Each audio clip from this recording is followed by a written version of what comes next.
நீங்க என்ன வேணா பண்ணுங்க, ஆனா உங்க கிக் வந்து ஐகானிக்கா இருக்கணும். உண்மையாதான் ப்ரோ, ஐகானிக்கா பால போடுங்க, நீங்க ஐகானிக்கா அடிங்க.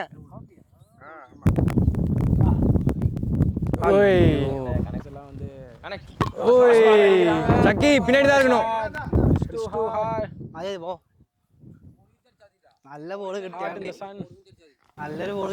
பட் ஒரு குட் ட்ரை தான் கொடுத்தாங்கன்னு நினைக்கிறேன். இது பேர் வந்து கிராஸா?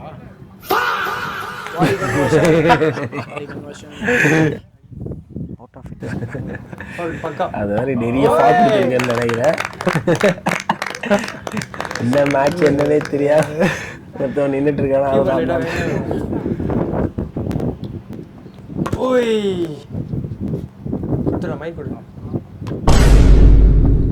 ஒரு கெவின் ஹார்ட் லெவலுக்கு கூப்பிட்டு போயிருவீங்கன்னு நினைக்கிறேன்.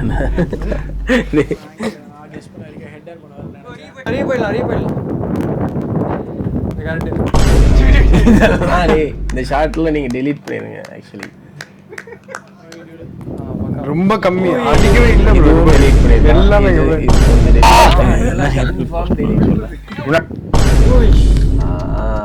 கிராஸ் ஆங்கிள் டஃப்பா இருக்குன்னு நினைக்கிறேன்.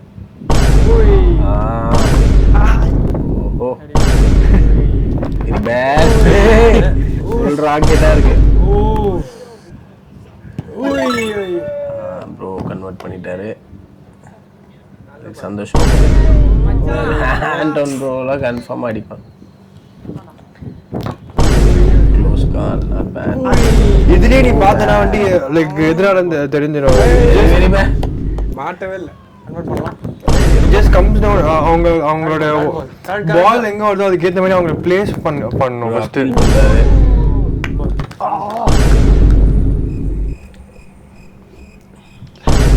எங்க பிளேஸ் பண்றது? பாலைக்கோ போஸ்ட்குள்ளேயே போல. இப்படி எடுத்தா இப்படி இருக்கு நம்ம வாலெட். இல்ல, நானும் அந்த ஷாட் எடுத்து பார்த்தேன், கொஞ்சம் கஷ்டமா தான் இருந்துச்சு. கஷ்டமா தான் இருந்துச்சுல. ஆமா, அந்த இடத்துல அவ்வளவு ஈஸி இல்ல வாலி ஆக்சுவலா. ஆமா, அந்த இடத்துல சன்னோட அந்த இது வேற இருந்துச்சு. ஃபர்ஸ்ட் சேலஞ்ச் வந்து கொஞ்சம் நல்லா பண்ணாங்க. அவங்களுக்கு வந்து அந்த ஒரு கிராஸ் பார் சேலஞ்சு அவங்களுக்கு வந்து அது கொஞ்சம் ப்ரோஆக்டிவாக இருந்துச்சு. செகண்ட் வந்து கொஞ்சம் டஃப்பாக இருந்த மாதிரி தோணுச்சு அவங்களுக்கு. நம்ம வாலி கொஞ்சம் கஷ்டம் தான் கன்வெர்ட் பண்ணுறது. ஆனால் இதில் என்னென்னா, இப்போ வந்து நம்ம கிட்ட இருக்கிற செட் ஆஃப் பிளேஸ் வந்து ஒரு பாயிண்டில் வந்து இதை கன்வெர்ட் பண்ண முடியணும். அதுதானே சென்பாலோட purpose. Like they must do it enough, they must play enough. So at some point வந்து அவங்களால வந்துட்டு இப்போ வந்து அவங்களுக்கு ஒரு 10 சான்சஸ் தேவைப்படுதுன்னா கொஞ்ச நாள் வந்து ஒரு 5 சான்ஸ் தான் தேவைப்படணும். தென் 3, அது கம்மியாகிட்டே இருக்கணும். அதுக்கப்புறம் ஒரு பாயிண்டில் வந்து அவங்க மிஸ் பண்ணுற சான்ஸ் வந்து தான் கம்மியாக இருக்கணும்.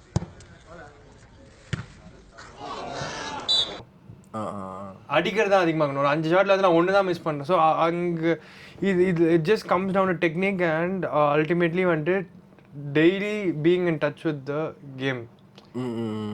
அதுதான் இப்போ பார்க்குறவங்க யாராச்சும் ஃபுட்பால் ஆடுறவங்க இருந்தீங்கன்னா, it just comes down to பாலோட எக்ஸ்போஷர் எவ்வளோ இருக்குது. வீட்லேயே வந்து பேசிக் டச்சஸ் வாலில் வந்து தொட்டு alternate foot, right leg left leg, right leg left லெக்னு வரலாம். அண்ட் மோஸ்ட் ஆஃப் ஆல் நான் என்ன சொல்லுவேன்னா, இந்த ஃபுட்பால் மேட்ச் வந்து ஒரு 90 மினிட் ஃபுட்பால் மேட்ச் வந்து பேஷண்ட்டாக உட்காந்து பார்க்கணும். இப்போது அக்ஷய்க்கு ஏன் வந்து அக்ஷய், அபேக்ஷ், ஆண்டோ, ஜெயன், ராகுல், இவங்கெல்லாம் என்னை பொறுத்த வரைக்கும் கொஞ்சம் டச்சஸ் வந்து like they are good. Touches in the sense technique ball handling technique. ஏன்னா probably they have played more, they have practiced more. அதனால வந்து என்ன, அது ப்ளஸ் கேமாக பார்த்துருப்பாங்க. ஒரு PS5ல FIFA விளையாடி தெரிஞ்சுக்கிறதுக்கும், ஒரு ரீல்ஸை பார்த்து ஃபுட்பால் டெக்னிக் தெரிஞ்சுக்கிறது, ஒரு ஸ்கில்ஸ் வீடியோ கம்பைலேஷன் இருக்கும். அதெல்லாம் தாண்டி அல்டிமேட்லி ஒரு 90 மினிட் கேம் உட்காந்து ஒரு டீம் நீங்கள் சப்போர்ட் பண்ணுறீங்கன்னா அவங்களோட கேம்ஸ் எல்லாம் பாருங்கள். இல்லை ஒரு லீக் நீங்கள் பார்ப்பீங்கன்னா, நான் வந்து நீங்கள் ஸ்பானிஷ் லீக்கும் பார்க்கணும், இதுவும் பார்க்கணும், ஒரு லீகை சூஸ் பண்ணிட்டு அந்த லீக்கில் இருக்கிற எல்லா மேட்சஸும் பாருங்கள். இப்போ ப்ரீமியர் லீக், நான் வந்து ஒரு செல்சி ஃபேன். ஸோ நான் என்ன பண்ணுவேன்னா, செல்சி கேம்ஸ் எல்லாத்தையும் பார்ப்பேன். அதோட மட்டும் நிப்பாட்டாமல் மற்ற டீம்ஸ் எப்படி பெர்ஃபார்ம் பண்ணுன்னு முடிஞ்ச அளவுக்கு எல்லா மற்ற டீம்ஸும் பார்ப்பேன்.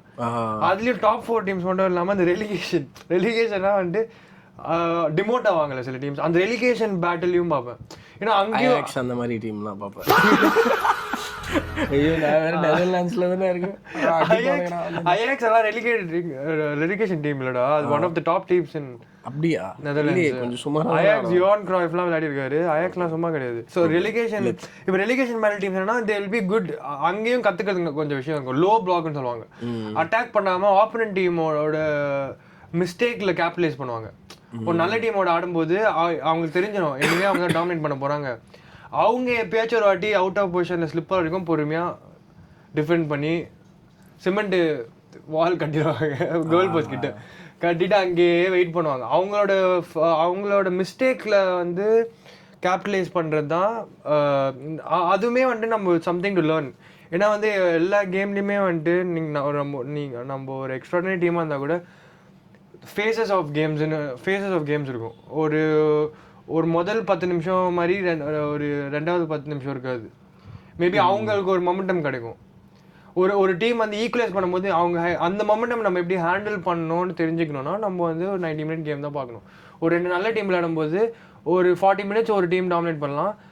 இன்னும் அடுத்து ஒரு 20 மினிட்ஸ் அந்த இன்னொரு டீம் டாமினேட் பண்ணலாம். ஆனால் அந்த டாமினேட் பண்ணாலுமே how to see this game த்ரூன்றது வந்துட்டு இந்த மாதிரி விஷயங்கள் phase of the game analyse பண்ணுறதுக்கு நம்ம பேசிக்காக என்ன சொல்ல வரோன்னா யூ மஸ்ட் வாட்ச் ஃபுல் ஒரு ஆக்சுவல் ஃபுல் கேம் வந்து நல்ல மேட்ச் பிளேயரா. நம்மளோட பிளேயர்ஸ் நான் வந்து நினைக்கலாம் என்ன வந்து சொல்கிறாங்கன்னு லைக் பார்க்குறவங்க நினைக்கலாம் அவங்களோட ஓன் டீமில் கூப்பிட்ற பிளேயர்ஸ் எப்படி சொல்கிறாங்க. நான் என்ன சொல்கிறேன்னா ஐஎஸ்எல் லெவலில் பார்த்தாலுமே நம்ம போயிருக்கோம், நம்ம ஐஎஸ்எல் மேட்சஸ்லாம் நம்ம பார்த்துருக்கோம்.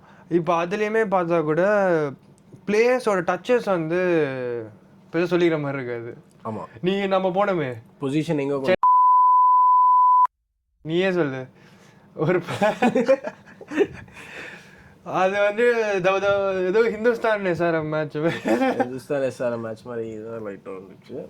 பட் அவங்க போடுற எனக்கு தெரிஞ்சு ஐஎஸ்எல்ல வரவங்கெல்லாம் ஒரு ஒரு ஒரு ஃபார்மேட் ஆஃப் பிளேயர் வந்து ரொம்ப நம்ம அவங்ககிட்ட ரொம்ப எக்ஸ்பெக்ட் பண்ண முடியாதுன்னு நினைக்கிறேன். மேபி என்ன ரீசன்ஸ்ன்னு தெரில. அவங்க வந்து ஒரு லோக்கல் மேட்ச் ஆடுற மாதிரி இறங்கி ஆடின்னு இருக்காங்க, ஏரியா மேட்ச் ஆடுற மாதிரி ஆடுறாங்க. ஸோ நம்ம ஒன்றும் பண்ண சொல்கிறதுக்கு இல்லை. அது எதனால அந்த ஸ்டேட் அங்கே இருக்குன்றத வந்துட்டு நம்ம அனலைஸ் பண்ணோம். விங்கர்ஸ்லாம் பார்த்தீங்கன்னா we don't want to name names. நம்ம அந்த செமன் கிரவுண்டில் ஆடுவோமே, அதில் அது வச்சு அடிச்சு ஓடுறோம். அந்த ஒரு பாலை வந்து ஒரு இதோட பார்த்துக்கணும் பத்திரமா. எப்படி ஒரு பிளேயர் வந்து ஒரு பாலை ஹேண்டில் பண்ணுவான், லைக் மொரினியோலாம் சொல்லுவார், ஒரு குழந்தைய பார்த்துற மாதிரி பதமாக அப்படி இறக்கணும் பாலை. இடி பிடிச்சி இடி இறக்கி இடி ஓடி. This is like the ISL is like the toppest tier of Indian football. அதோட குவாலிட்டி இப்படி. இப்போ இதோட சொல்யூஷன் எங்கன்னு நீ கேட்டேன்னா வந்து கிராஸ் ரூட்ஸ்லேருந்து பிளேயர்ஸோட டெக்னிக் ட்ரைன். இப்போ வந்து பார்சலோனாலாம் ஃபேமஸ் ஃபார் தேர் அகாடமி, லாமெசியான்னு சொல்லுவாங்க. ஏன் வந்து அவங்க அவ்வளோ தேர் குட் அட் திஸ் லெவல்னா அவங்களோட பிளேயர்ஸ் வந்து சின்ன வயசுலேயே ஒரு 10 வயசுலேயே அவங்கள வந்து இது பண்ணி அவங்களே ஸ்கூலிங்லாம் பார்த்துக்கிட்டு ஸ்டடீஸ் நாங்கள் பார்த்துக்குறோம். ஆனால் ஃபுட்பால் ஃபோக்கஸ்ட் பேசிக்கலி எக்ஸாம்ஸ்லாம் அவங்கள எழுதி வச்சு இது பண்ணிடுவாங்க. இது ஏன் நடக்குதுன்னா வந்துட்டு டெக்னிக் வந்துட்டு இன்க்ரைன் பண்ணுவாங்க. ஸோ இந்த லாமெசி அகாடமியில் வந்து வர பிளேயர்ஸ்லாம் நீ பார்த்தனா நீ கேள்விப்பட்ட ஜாவி, இனியஸ்டா, இவங்களாம் லாமெசியா, இவங்களாம் ஒரே batch. Xavi, Iniesta, Gerard Pique, Fabregas, இவங்க பேசிக்கலி இவங்களோட டச்லாம் செகண்ட் ரன் விஷன்லாம் அப்படி இருக்கும். ஒரு 2 பிளேயர் நல்லா ஒருத்தர் ஓடுறான்னா அந்த ரன்னை வந்து கிளாக் பண்ணுவாங்க. லைக் எப்படி அந்த பால் அங்கே போகுது, எப்படி 1 touch 2 touch கேம், ப்ளஸ் பேசிக் டெக்னிக். அவங்களோட அவங்களுக்கு வந்து இந்த அளவுக்கு ஸ்பீடு இல்லைனாலும் யாருமே நீ வந்து சுப்பீரியராக வந்து ஒரு 6 அடி அவங்களோட ஸ்பீடு வந்து அவுட் பேஸ் பண்ணுவாங்களாம் இல்லை. ஜஸ்ட் கம்ஸ் டவுன் அவங்க டெக்னிக் வச்சே வந்து எப்படி கேமை கண்ட்ரோல் பண்ணுறாங்க. இது எதனால ஆகுதுன்னா from young age their technique has been monitored by coaches and அங்கேருந்து போகுது. ஸோ இதுதான் வந்துட்டு நம்ம இந்தியன் ஃபுட்பாலில் போனோம். இப்போ ரீசனாக நம்ம பார்த்தா பஞ்சாப்ல வந்து மினர்வா ஃபுட்பால் கிளப் வந்து லிவர்பூல் டீம் வந்து பீட் பண்ணியிருக்காங்க 6-0. ஆமாம் 6-0 பார்த்தேன் அந்த இது இது இது வந்து அந்த coach at initiative to coach the players from a grass root. இதுக்கு நம்ம எப்படி பண்ண முடியும்னு ஒரு கேள்வி வந்துச்சுன்னா இன்ஃப்ராஸ்ட்ரக்சர். இப்போ ஒரு கிரிக்கெட் கோச்சிங் போனால் அவ்வளோ கிரவுண்ட் இருக்குது, அவ்வளோ நெட்ஸ் இருக்குது.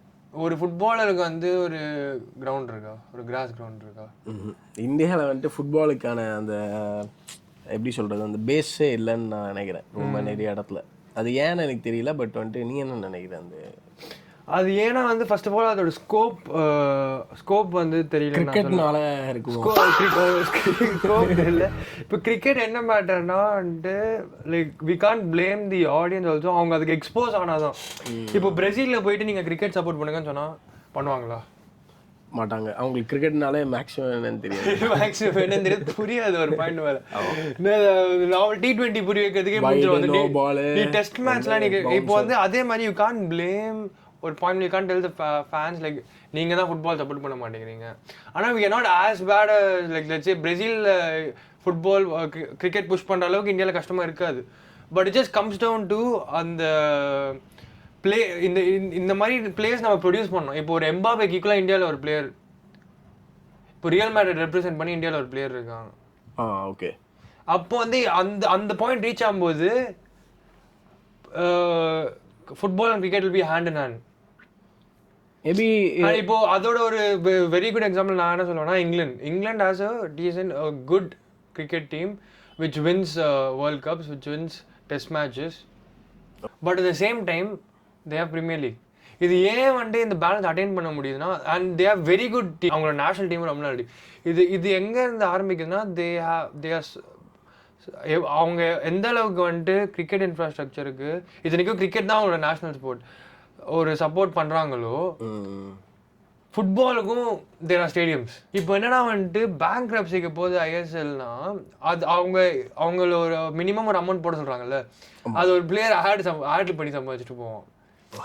அங்கே இருக்கு நிலைமை. இப்போ இது வந்துட்டு கிளாக் பண்ணுறதுக்கு people who have the potential to change it only can change. இப்போ நான் ஒரு டீம் வாங்கி நான் வந்து இப்போ அந்த டீமை நான் டெவலப் பண்ணி நான் காட்டுறேன்னா அது பண்ணக்கூடிய ஒரு பொட்டென்ஷியல் இருக்கிறவங்களுக்கு அது தெரியணும். ஸோ அதுதான் இப்போ நம்ம வந்துட்டு நம்மளுமே வந்துட்டு எண்ட் ஆஃப் த டே வந்து லெட்ஸே ஃப்யூச்சரில் வந்துட்டு ஆர் அப்கமிங் அடுத்த ஈவெண்ட்ஸில் வந்து நம்ம ஒரு நல்ல டேலண்ட்டை கண்டுபிடிக்கணும். ஆர் நம்மளே கிராஸ் ரூட்ஸ் ப்ரோக்ராம் ஸ்டார்ட் பண்ணி இது பண்ணுறோன்னா ஒரு பாயிண்ட் மேலே நம்மளை வந்து ஜம்ப் ஸ்டார்ட் பண்ணுறதுக்கோ இல்லை நம்ம கிட்ட இருக்கிற பிளேயர்ஸ் இன்னும் அடுத்த ஸ்டேஜுக்கு கொண்டு போகிறதுக்கோ அது பண்ணக்கூடிய investors are one step higher நாங்களே ஒரு ஸ்போர்ட்ஸ் ரிலேட்டட் மேனேஜ்மெண்ட் வந்து டேக் ஓவர் பண்ணணும். அவங்களுக்கு பேக்கிங் இருக்கணும். ஸோ இந்த மாதிரி நிறைய விஷயங்கள் இருக்குது. நான் என்னோட பிராண்டை வந்து என்னோட ஸ்டார்ட் அப் பிராண்டை வந்துட்டு ஜென் பாலரில் தான் போட்டு ப்ரமோட் ஒரு ஐடியாவில் இல்லை. ஃபிங்கர்ஸ் கிராஸ்ட் கொஞ்சம் ஏதாச்சும் ஆஃபர்ஸ் போட்டு கொடுங்க. ஸோ இதெல்லாம் தான் வந்துட்டு த ஹர்டில்ஸ்ன்னு சொல்லலாம். We have to like make football better.